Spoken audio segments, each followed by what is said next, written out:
what is happening today economically is MPP's government. So they haven't done anything. COVID levy da so ho.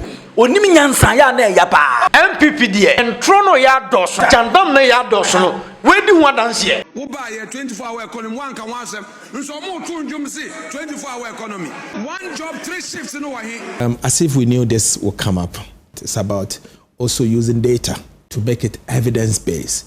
Somebody can impregnate. If you marry the person gives birth, it doesn't mean that the person is your child.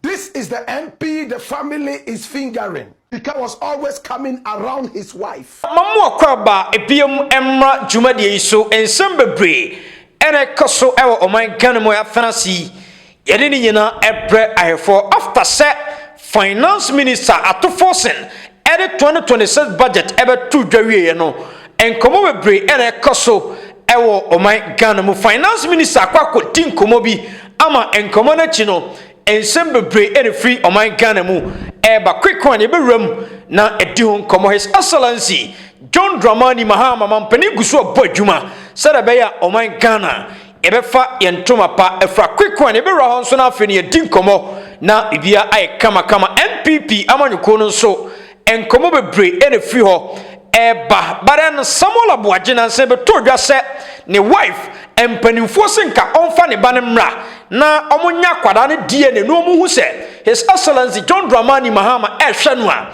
wahwanu eno achi ne wife no kyerem se da bi onfa kwada ne ma eno achi ne beto dwa se ai MP wa Ashanti region oye MPP ni a na otare lady ne ho abusua se sia me no kasei MP ni dia leak aba bedi ha ama ensem na kwakotwetwe ensem bebre ede aba ay MP beya quick one ye be ro so na afi no ye din komo na bibia ay kama baransa na busua yenkona this video emra after set 2026 budget no eto dwawie ye no NPP MP baako edin komo wache ama obepiem ewo oman Ghana mu a obia ehoro no quick one iye ni kente we mra ne koba ensem bebre ene di achi That true so Amoah you COVID levy if you enne me a member of parliament but me say a businesswoman mature duty and make me the duty natural COVID levy that so ho say minister ne say we year for meaning say be from tomorrow going a be reflected there but as we speak I gina here say there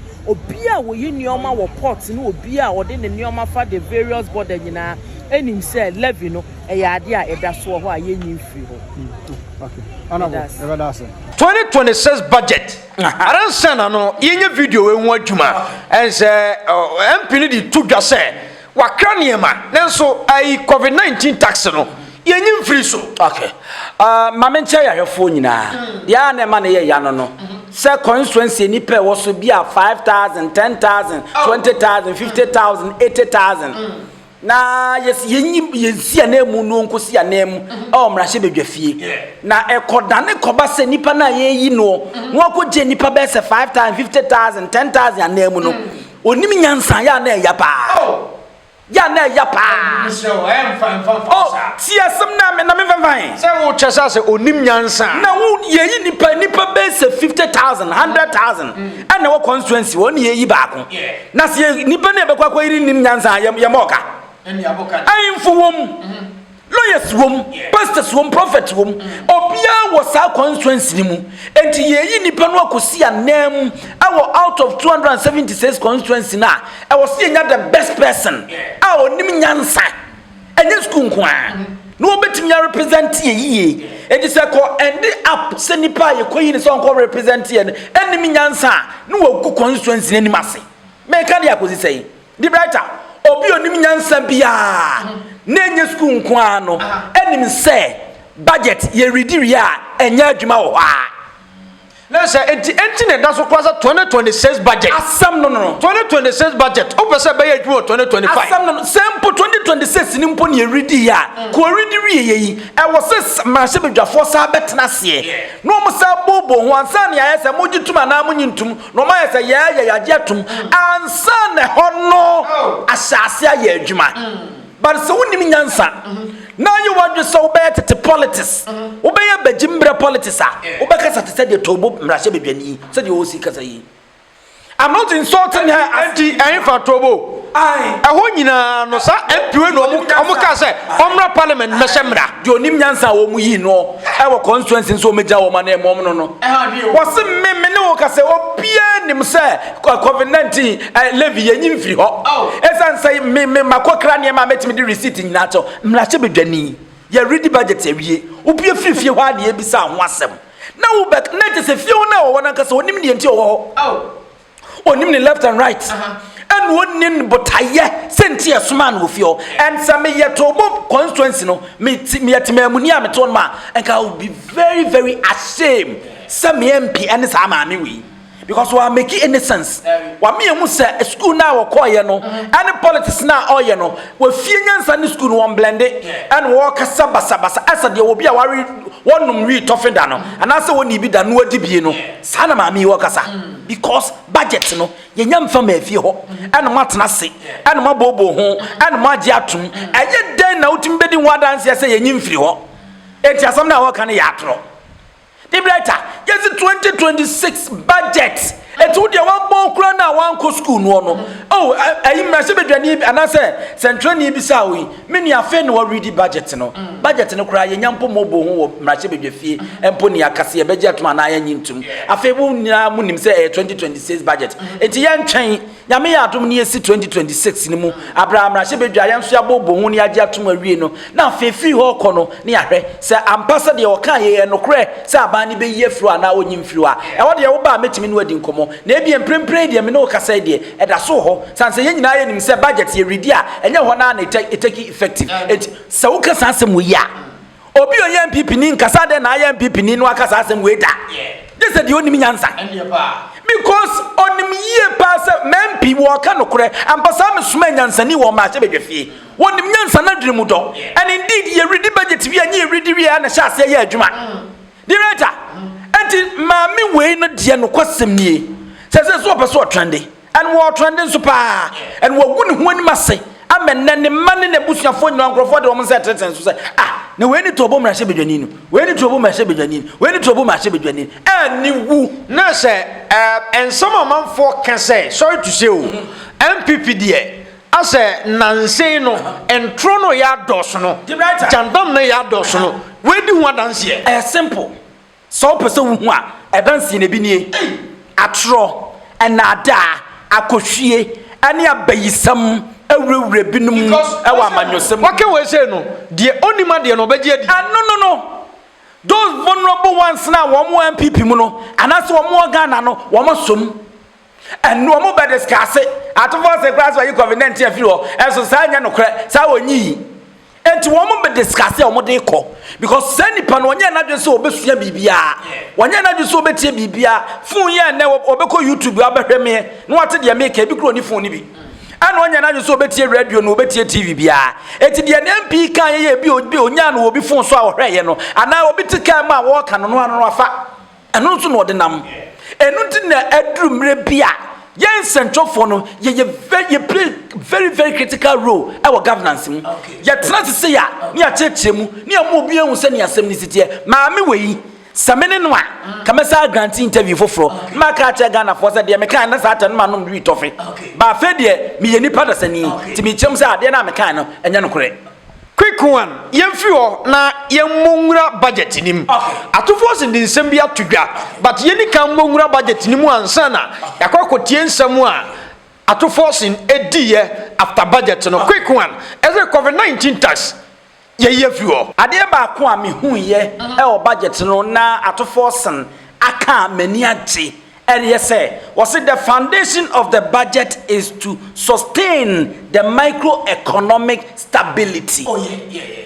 The brighter at the end of Oka was it a sub budget you are coming ne fa pempa no and say on mine sikasem no ya bebtimi ya manage na brane na ehihim na nwuso na nyese subonto asipu anie na begina brane and the writer so o man bia betimi akoyie na konkan na madwadifu owomuo no timamufu owomuo wo moto wo ma the stability of the microeconomy play a major role and I'm saying watchna and I'm saying and I'm saying a madwadifu ni him ɛno na mo sika hyehyɛ ya basabasa no enti budget na nkasa fapem no aye ade a yesika sam no a enema nkoyie emre bie no ene de ne fapem no opese timi gina ne naso enso worry recently if it's a ban way buy for the past 8-7 months about dia be 10 months muni so worry stability ni ye adwuma pa sidi no ejira brane ye ntoto ne ememu rough enema ekoyie inflation ate a eba from and a resting integrity. I was so worried that I think query no na abedu 6.5%. I will honor more. Nina yan to year say when you can say when the fundamentals no is stronger, the exchange rate will expose you. Ebemu say ampa for pem na woto ye no ye fa pempa. Nti dan na wo besisi so no bon se dan na nya ahoden. The way also can say when the fundamentals are strong, the exchange rate will praise you. Will praise you or will expose you the same thing. Yeah, say expose you say ampa.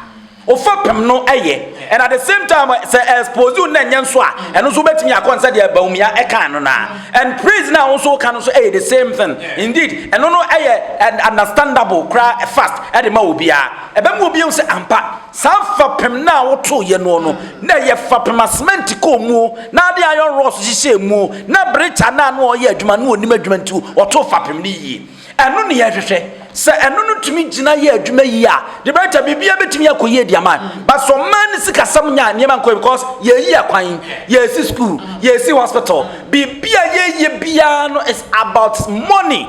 And when the microfinance and as a microeconomy no enkoyi a emoman ho kire no and somewhere aban na niabre we Greek sector we real schools they say when him say was so obesi 200 new SHS wo be and enyam nwanwa so mbetumi aye if say waye bi pen wo kan we wom say wantimi anwie ni nyina but at least oye bi. But Nana Kufu Adamo say about 300 senior high schools. I don't know new ones I won't see at the MIA woman Hanamo. And to win near budget as a whole now. Budget as a whole now, okay. Energy sector so I like no near me cause oh yeah, I was in budget in the air show say and some of a kind no crowd. Oh exactly. So by energy sector said you walk ya. Would we need Remu crowd santimantam so any one because some of a bra already budget no what in some bebre and they are to jar and near ma or babe no santimantam mo a ban energy sector one ma a bet me ma santimantam so you be yam for so dear so now me person me really be now me the chama who near or kaya ba santimantam mo titu ashanto region energy sector a plant a one more yenya Ghana nyina na ukwa santimantam nya Ghana it is part of Ghana so say enunu babua e boa makane ani timi gina ne naso and yen nyina yenim say business aye no okroma no ene Ghana ha no ukwa santimantam Greater Accra any other regions na edwedi a ekoso ho no say region ba ko ne nkane asam ne niema nkoyi a etimi affect the whole entire nation so as santimantam any other regions ni nyina nya ne dia abanu aye friend say solar energy or the ahode akwa kwose mu ho no a wo build the plant kakra a ebeboa amankane asam na and of course and them Ghana ha me no we the brighter obia no obetimi agye ho akyinye se kanea no improve HFS no and mean to me nka se babia enya lighter edem 24/7 there be but at least and nensi ade to kane no pa nwa na eye better most especially see kuya chini akwa John Mahama mama na nkasa na ban first term na obai na dum so obefesi ye pa dia ho che bebre bai no na de to nei ho a ye wo heaven and kane asem agina ne naso enu nti dia oye hairdresser dia o yitre dia oye co-store ani nyuma nketenkete a ehia light kakra bi ena omutumi dia no ene wo munya san kane ano etumi ede ye adwuma e wo ho no se wore ato force and the ode ato dwana o se ene se wore ababia ye nia ne awodro free ba nyina no eho ne ye kwan pa no ye wo fort ho no ma e kwan aseye ene nyabotre na ye nkonkotie na se o pria ko hododo to the quick one ye nkonkotie we mra sanse oman Ghana yankasa ye ba be fidie ho quick one ye nkotie we mra the inflation you see coming from food inflation is the major contributor of food inflation is coming from bad roads connecting farms and markets.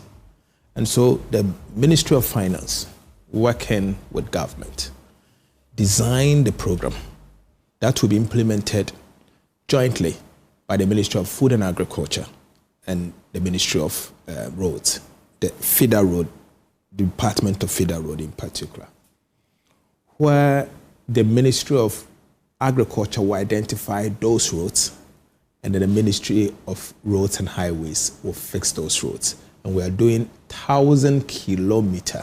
And 1,000 kilometers is a lot of money. We should be able to feed ourselves. And I keep saying this. I remember when the Russia-Ukraine war began, and we started crying because food prices have gone up, and we're blaming Russia and Ukraine. It should never happen to a country like Ghana.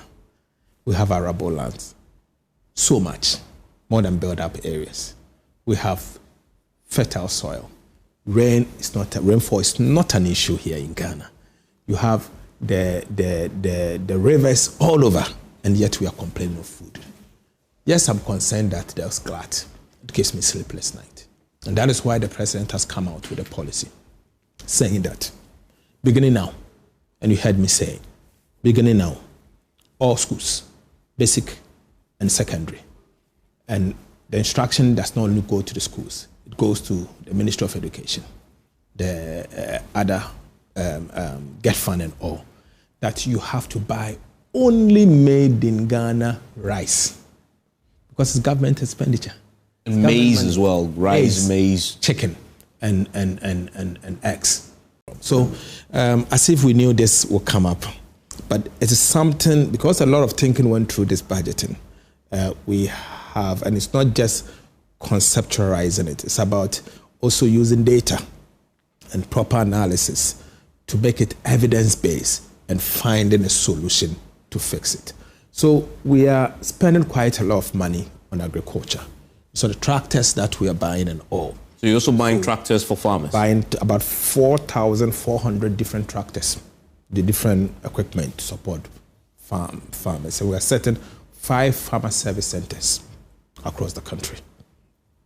This is just the beginning for this year's budget. Finance Minister. Yeah. And the Brenta Samaria said the name Nuguso Wampa, what the other to see. Baby, or may ye near do free na.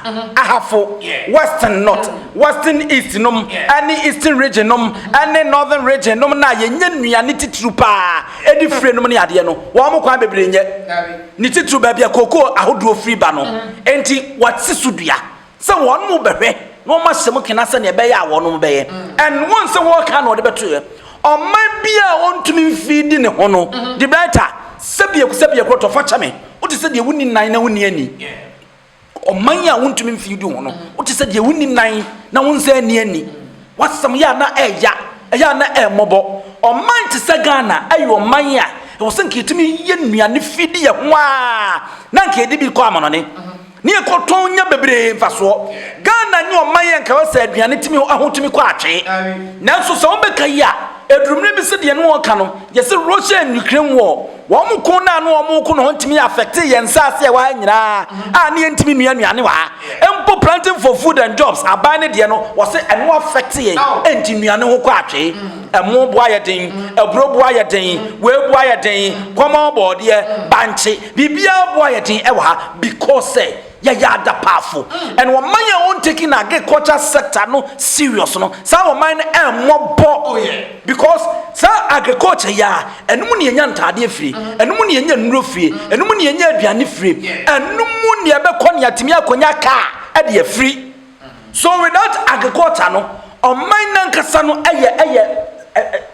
on manya to say the stick rank but an oya and this yabaya this time no agriculture no woman ya brepa I want to make a bay and then what did condendia sim was it 4,400 friends say cars what they buy a miracle machine in person come a machine and cassadine what they buy or what they buy 40 media yuma ever gun animal and so bet me a yumano now been a last scale now quite a year 1 plot to be and I remember me I could be a bunch of no one in the fear no more to dia ye here and net technology no near to me the sim and I juma It is a cars we no any idea machines are warm airby sanya no keke no mu to me the aba now be gram no mu assess ye de ma warm no ye de mu warm no mu sum to me the amode ni the shem no mu to me the adwuma the brighter I think say a year or two no or maybe betimi ade ho e de afiri nuanem say de make no to me nya oman without a year enuane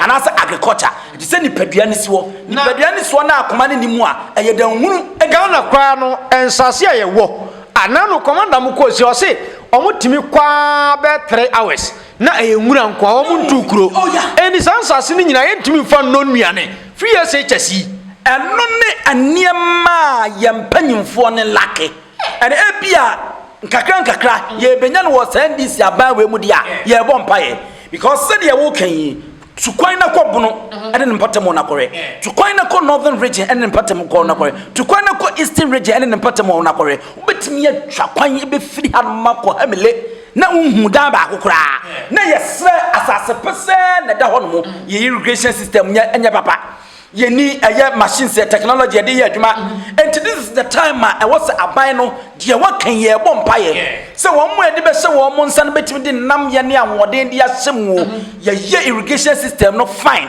and no ana aye bagre dam ye bie ne de bia na abesene ko bokina ye bie ne de bia na abesene ko a enka baumia so wakwa ye hwa dama 12 billion ye de ko shemu a eno no ye hu sesika na ama dam nso a ye hu no e bia no because all the 5 northern regions na ade ba ko ha wo mo pa enu nti bayire atoko ayuo abro nkate ene niam efiri wo no ba no mo ntumi nya no no aye rain and so mbetimi anya nsuo no mbetimi dia ye sa adwuma na abre bia na sa nuane we ho nkwa atwe ho so me bom pae so for now wo ma realize that one mo hu say agriculture sector ho no e waso mo pompisika edisem yie no e be kwa kodi anyansafo mo mbotomu ene wo mo wa adwen no mbetimi execute no mo dia ye adwuma no man netimi ade ho because without agriculture o ma bie no ayi wo man na am before they say NDC promise your jobs and a 24-hour economy 24-hour economy where is the job at forcing by and yan this work 24-hour economy no asembomti and before no a question at forcing John Mahama and NDC aban no quick one yenwa hoy 24-hour economy and then wo buy a 24-hour economy one can one sem so mo to njum see 24-hour economy one job 3 shifts no wahi who MPs no mun to me come constituency minority leader Afenyo Markins and this answer no tuja you can't argue with them and I say untumi enkase wo masema wo ka no enya no indeed 24-hour economy ni yan sheda ante ho asem e wo budget no wo sha say di ko ready ko see but ask yourself some 4,400 machines na ye to dia brekuafo no mo dia ye akuadwuma no no enya employment ana enkoko nkitenkete na omo alanche no enya employment ana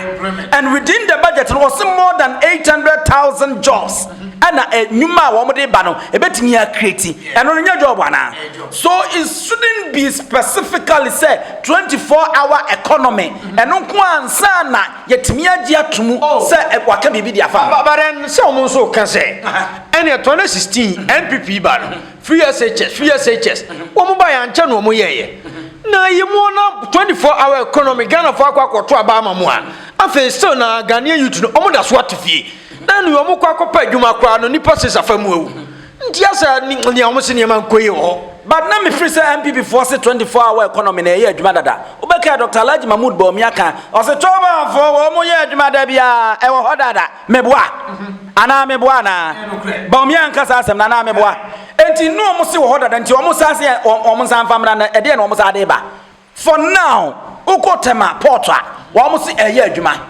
na no ye wa ha ana adwumako ba ko beka che se wo mo so acha se omo de ye adwuma ene ukwa other hospitals ni ade na wo mo nhyiemu na ba ne aguso a wo mo ye omo de ye adwuma dada so we shouldn't wait so specifically Senanka ye binya botaye bi se e bia ban ne twesika bi se yi 24-hour economy no ye di kowura mu ni ade e ho no my disappointed ya ante bibia emfiri wono mo but one way or the other no direct and indirectly no 24-hour economy ne e ye adwuma e wo system no mu da so we shouldn't wait na ye nya specific quote bi emfa ones and ye say 24-hour economy ne adwuma the brighter 24-hour economy abane kan ampa yemfa ne say anya adwuma 800,000 jobs I was set budget here already. A bit me at the creating a creatia and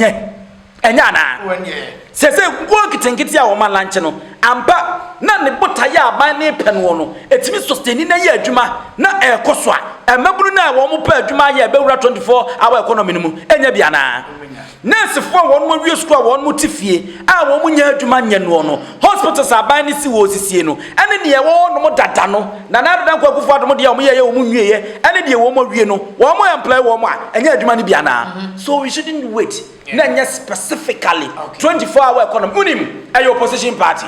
And MPP so man try no man find the BB crowd no man can and can be disappointed pa because we opposition party. So I was so dig in deep pa. No near me be a one fan shemu. I was so we not the best shemu not to me they can. E be not tobo de okoye ya o de gun when masi. So I think that they are in the right direction. They have every right. So I'm also be no ma beche o maden. And no near can say kebi mamen kebi amemu. State Council say NDC has done nothing. Honorable Stephen Amoah na enen ho nsam wo ha sei to de eni kan kotie we mra ne koba MP na otare Samuel Aboagire no ho no ye de ni din betudwa ye ntie we mra. They couldn't even emphasize one achievement that they've made out of discretionary policy. What I mean is that I don't even blame them too much because they are still at the embryonic stage.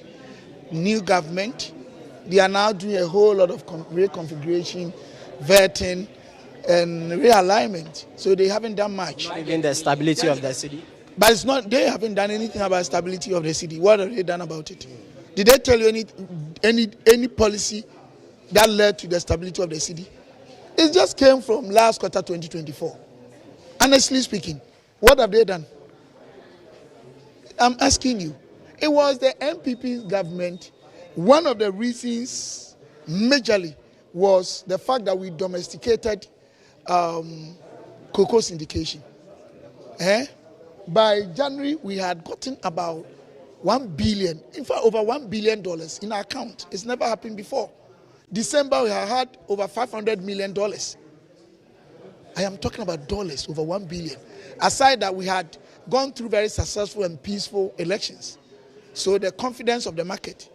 Thirdly, all the primary macro indicators that impact our exchange rate, primary balance, GDP and co, last quarter, they were even outperforming 2016. So investors had gotten confidence in our government. Don't forget that the three major approvals, we had done to both staff and then the board, executive board level. And even the third one, we had done the staff level. So everything that we are enjoying today is as a result of what we did 2024. It's a fact. I'm not saying NDC government, they haven't done anything. No. Because they are yet to. Big push. What have they done? 24-hour economy. What have they done? They can't pinpoint one area from the discretionary spending arm of the budget, apart from the statutory. So they haven't done anything. Now, your side of Let me explain this thing to you.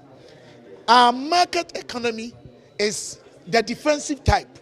When we say a market economy is defensive type, about 90% is made up of SMEs. And then risk index, the systematic risk index is far less than 1.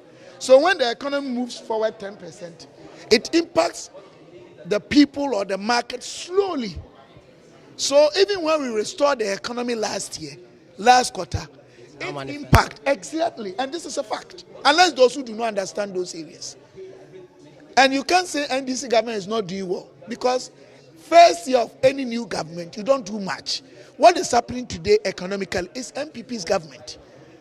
I was expecting them to give us hope with respect to how they are managing their fiscal policy and the relevant elements of our fiscal policy. One, debt sustainability. They have not done anything. They are enjoying what they actually inherited. 2, revenue generation. We are running what I describe as negative effective tax rate economy. What it means is that money is generated every year in our country. If we divide them among the households, amount that each house will get is far less than the amount that each house will get if we divide the expenditure. So we are always running a deficit economy. So if because of politics, because of political capital, you start withdrawing and reducing taxes for people to say, hey, not thinking about stability and the resilience of our economy. Is that how you manage economy? Ghanaians don't know what they are doing. They are simply taking us back. Stekan Samnin so mame. Oh, now the SCBiano and NPP. On another breath, no, NDC has done nothing. On another, so no, I can't say they haven't done anything. It is a memfadi. Any pamba no casano. NDC nyari. Or can you go to baby or mean to me NDC nyari? The better memfadi. I said, listen, this is one. Debbie. The better. Basmo cano and Yanukre. Sir, baby, I would jar or no, Debbie. Yanukre da. Say, a Musi MPP by dollar from 2017 and 2019. I did say, Obo, Humodin, Fui, Obo, Humodin, Nadam Sesso Hanum, and our Bomodna, ya call them Hassi, and I find out the 2 gates nano. Me buy a mabon tinam sache ye, as I had about 2 Miss Lenoso, my yard, answer my bone. Did you make for free gates nano? I would could do them hono. Baba can't say one yard. Now, no bet me and Guava could do a damn hono. Carry 2 gates nano. It is simple. It's a dynamism. There are certain things that you need not to have free agents and what you say. The better. More better dollar na could do 17. I got the best 17 point BBB. Ukraine and Russia. COVID-19. Wow, and that is not when we are so. No, you COVID-19 tax free. Mesa say MPP person na bokonto ko esa hya gidigidia ko mo sa de se bokone kusase fonto kwa wo mokono your friend say mampurisi ni kusase ntoko wo mokono ko mo sa de se no enti di branta mama yenka no kure de wo bon no kamo ba yenka 17 cities and indeed it was on record MPP kama yeti ase say time no ayandis na won ma ka dollar no ko mo de koduru 50 cities want to be one TB, and no, 1 month, 1 month, come the dollar, no, $1. Ghana said you could do 50 cities, no, what buy 1 fan could do, sir, what to me at Siaba form, inflation buffum, BB buffum, oh, the brighter. So, so many are started. Then, and you do a PMP boy and NDC just what? And the young woman so dear now, one baby, because first year now, one buy no introduce to free SHS.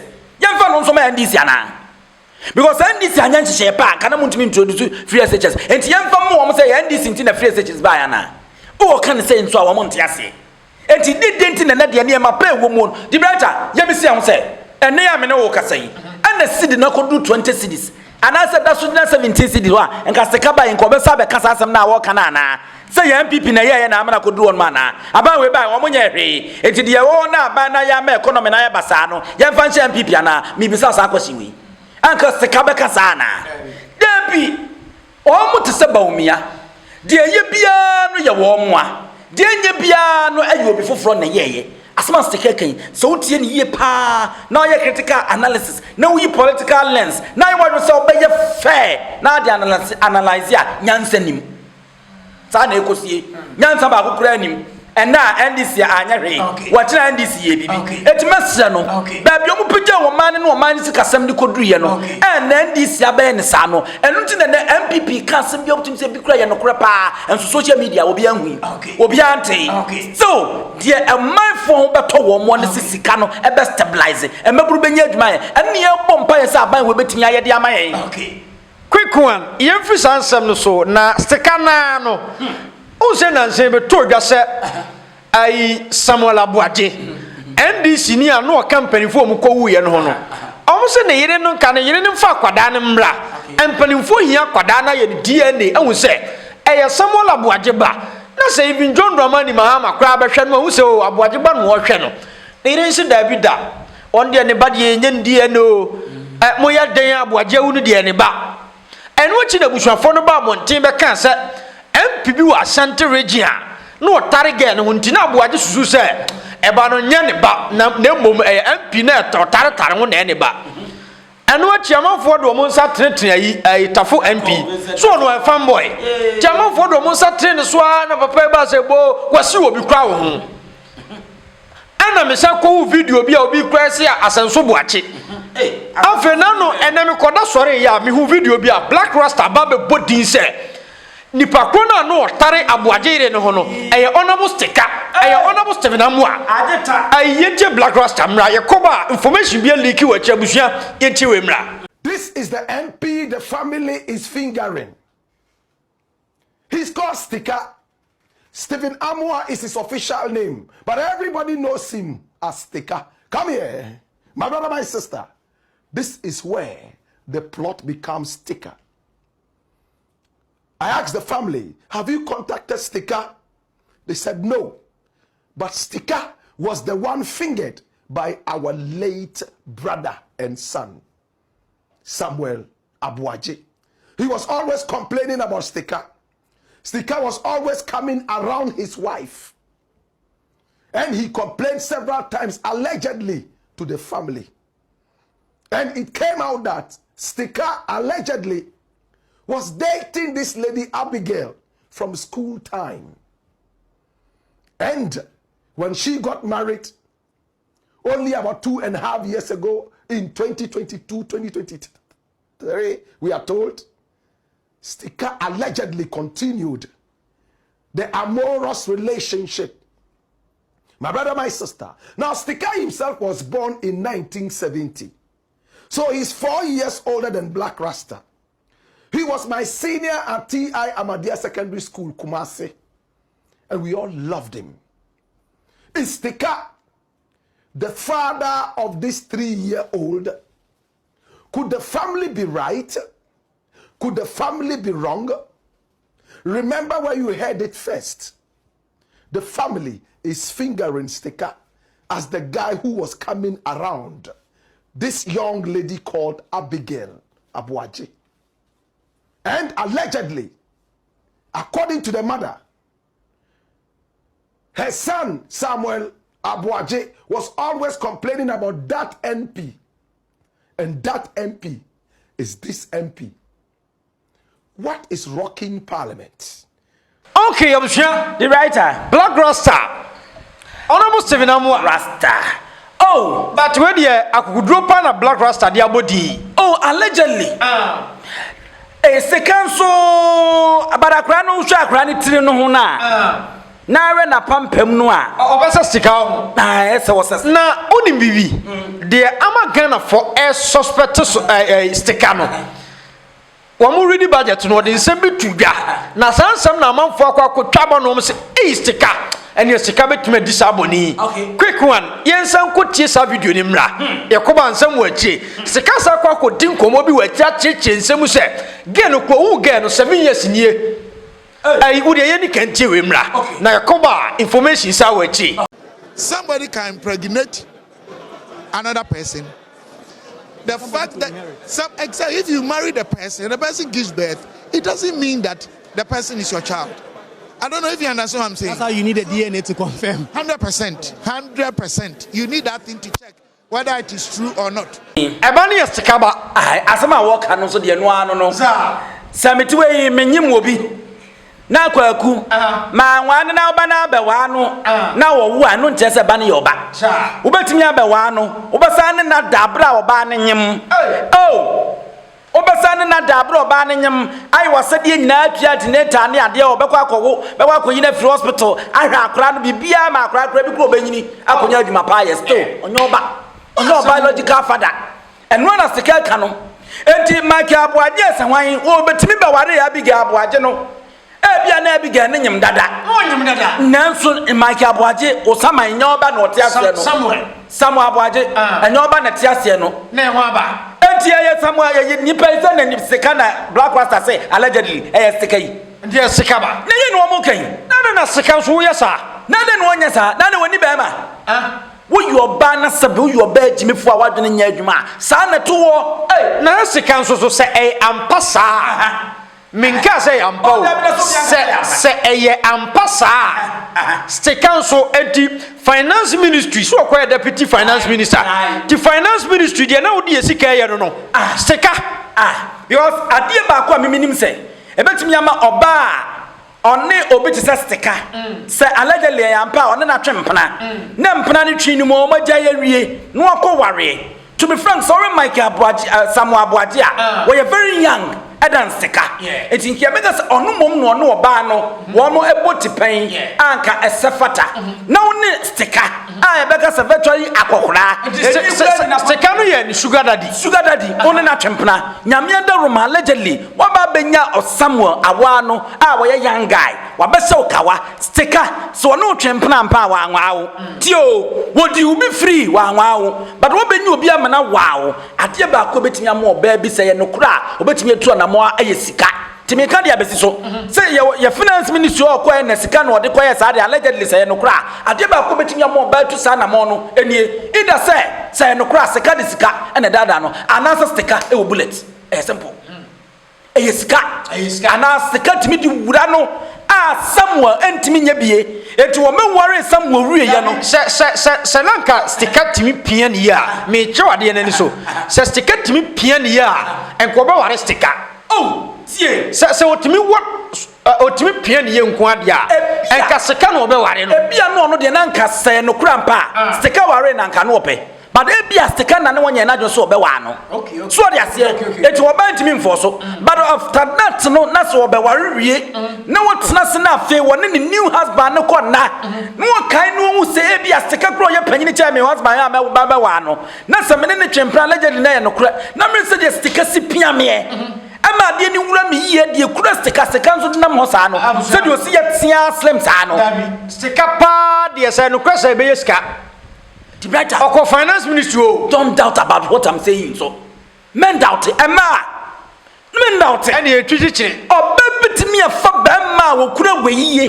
no no akunu ho adi ne ho apurie e de ahwesa ba ma no abra ba ma ni kapre enjatam senye sika nko a etoda 6 no hia wo mo Ebeneza besi opadia ya abasa betimi adane ani eno nso hia no eti so rebule matata na ekura bema no no we the new husband de ekura no ani se de osi ye mpamu adwuma no kai steka kura e bi allegedly wona ne twempra mpa oya akokora ne mfie ko animu brantie papa panyini tiatia wogina hoyi no ngoro no ho na ade free the boxer mu ba obesa akọ amo akofa na abi enye sika nko a na abi fo ntide na mo de o man ni sika eye no se no kura sa so the writer de no do man sika ye no manyofo sika ebinum ria a wo mo fom a corruption adoso no enye se wo mu di sisi adan ko a o empna twen na se ensam na ebeto dwa se MPP for no even omko campaign kra no a sa woman na ifoi ana de se nka che MPP for maba wo mo MPP mu no wo se empanimfo na wi wo mo na se no de nche mas ayi chairman buga wanka akwati akra wanka woso no makọ ha da no ne ma ne de dem no ko da baranda so wanga enti chema buga kan enti sane ma we piepie ba enu ya de wo se mo ma no ye na nemom nso tie pa mesre aware enye force enu de obi agitum enu obi na ebo ne ba so me ware but at least you caliber to say bibi to steka you have everything was so to me ware so wontumi ware a it is better say obetna wo so no obu ho sansemu ya beto dwa yie sanye no kura mpa ansa na beba mu beba beto dwa na oba na beti ase bia be din na beto dwa sase kanya no kura no woni magu asesa na affect wo family affect wo political career enti ye mesre mma ye die huni ni ansi ye ho so na sabia kroto munya ade ba ko ne ntra na mo aseye mo dai quick one eno chi ena stika ba be dim komo ewachi komo no wa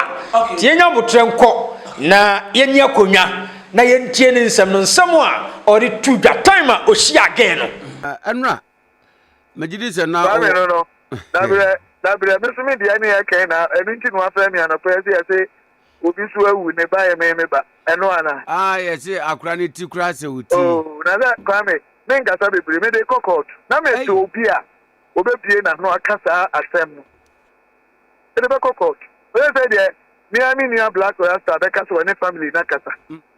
It's my fair Black Rasta, man, you know. It's me the mammy lawyers.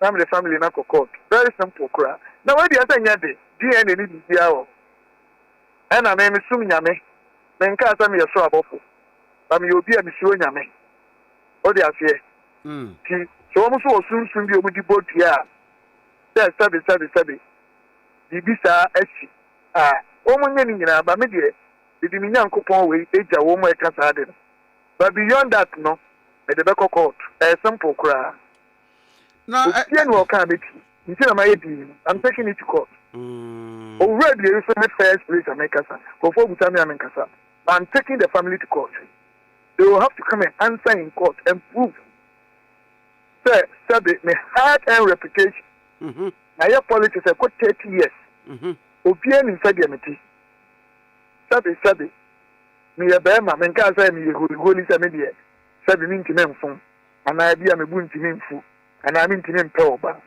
but you me kofa asem kesie we ebe to me so a what are you trying to achieve the whole Ghana you are destroying my reputation so I was ana semi family kasa baby akura ne papa free mu na oba no na mo pese japade enti musisim na mo fa eni ni mo ma me teme baby eba ye ebe ko abegu manum ase kesie we de na wo ye na very dangerous because we mean say we can easily subject ourselves to DNA. I'm ready, and I'm taking them to court. In Kwame, I know crowd here.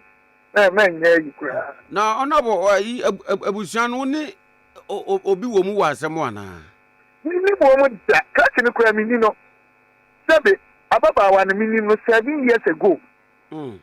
Now, when it be a man, we are seeing that about 7 years ago, no?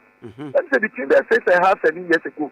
Now, would it be a muda for him say, Niku, we are inviting a year by. Niku, baby.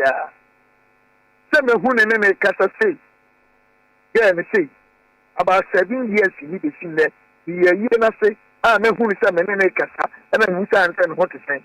We don't have a queer year in a crampuno. Nini Baba could send a pa, who me or the Hagan, may I tell me, I can't say that, not all you couldn't I had it. I say, hey, the honorable Fabian. What do you mean? This is how serious it is. He found 7 years ago. And then maybe so I'm tired and we saw no be now. Oh, try many names or not. I say, I'll be yes or Americans. I don't know matter. But some men make Casa want to say, a rather bay as one catch and I a year nothing. Almost a year no, who's our mamma ready?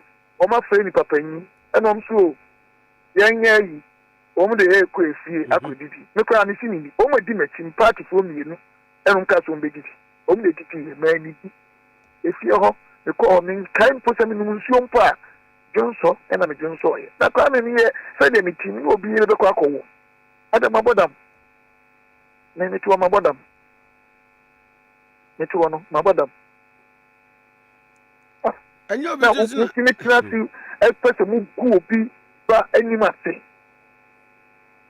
me ma make in fear and no one for friend na say ma o nya botre they say they have pastor also on the family na kasa me ni problem ni nuano no my friend na me ni number ni nyano and the lawyers no will also bring black rasta as a also be testify as a family na campa because they see family no anya dia me jayo men trust that they come and return no return what shit every me dey see you because me jim who dey say e we ade obo me o ma me yes I mean you nipa na yam from so oba na be ma asem dey me dey bia me obi am a very straightforward person me see feel soon say me memory serve me right o dey am no kra say bia achepa anti men kai kra between 6-7 years kra me who ne some who is say I be there on what is saying Yankopon be a year nothing. How can you come and so be good be a person after? How? What about I and to me ma say obi na bia o pewo na onya kwa ko sietire abusiam so ba be kire akwa ka say no make so yes but am we say nipa mienu Yankopon na bi otumfo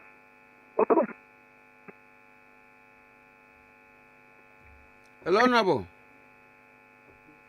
Hello. His Excellency craft and in just an interest.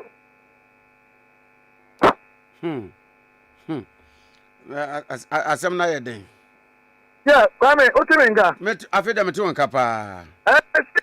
Even His Excellency Kura said, Mr. Reno, the Miami president too. But tell me, Chop, the Kajai, Minjai, Nanado, the Cat Minjai, O Piato, we are Minji. President Kufokura, the camp, the Pomu, for Minjai. And maybe I just say, Utu for the Sunday, Council Minji, no council, my one can say, guys, one year or no, to me, one issue. Because none of it. But as I know the clock to be.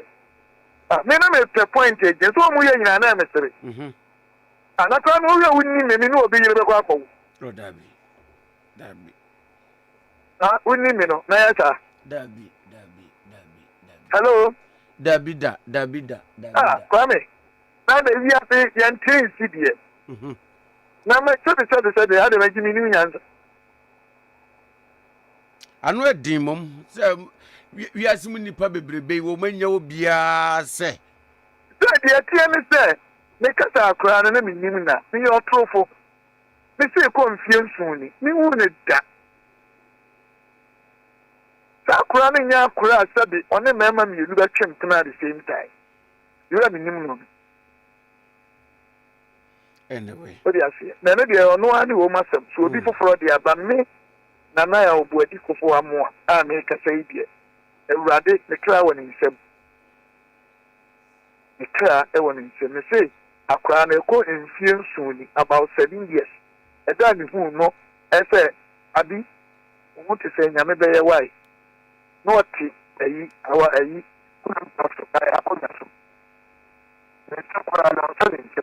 because one can calculate for. That's very much. The team was some of our own. We can't feel this side. And one say, you'll be the back kind of one channel. That will be a candy open. Yano, we are saying, I know we are saying, I will canoe. Open your socket your own. Share. Hey, now to me, the attempt to abuse Samani.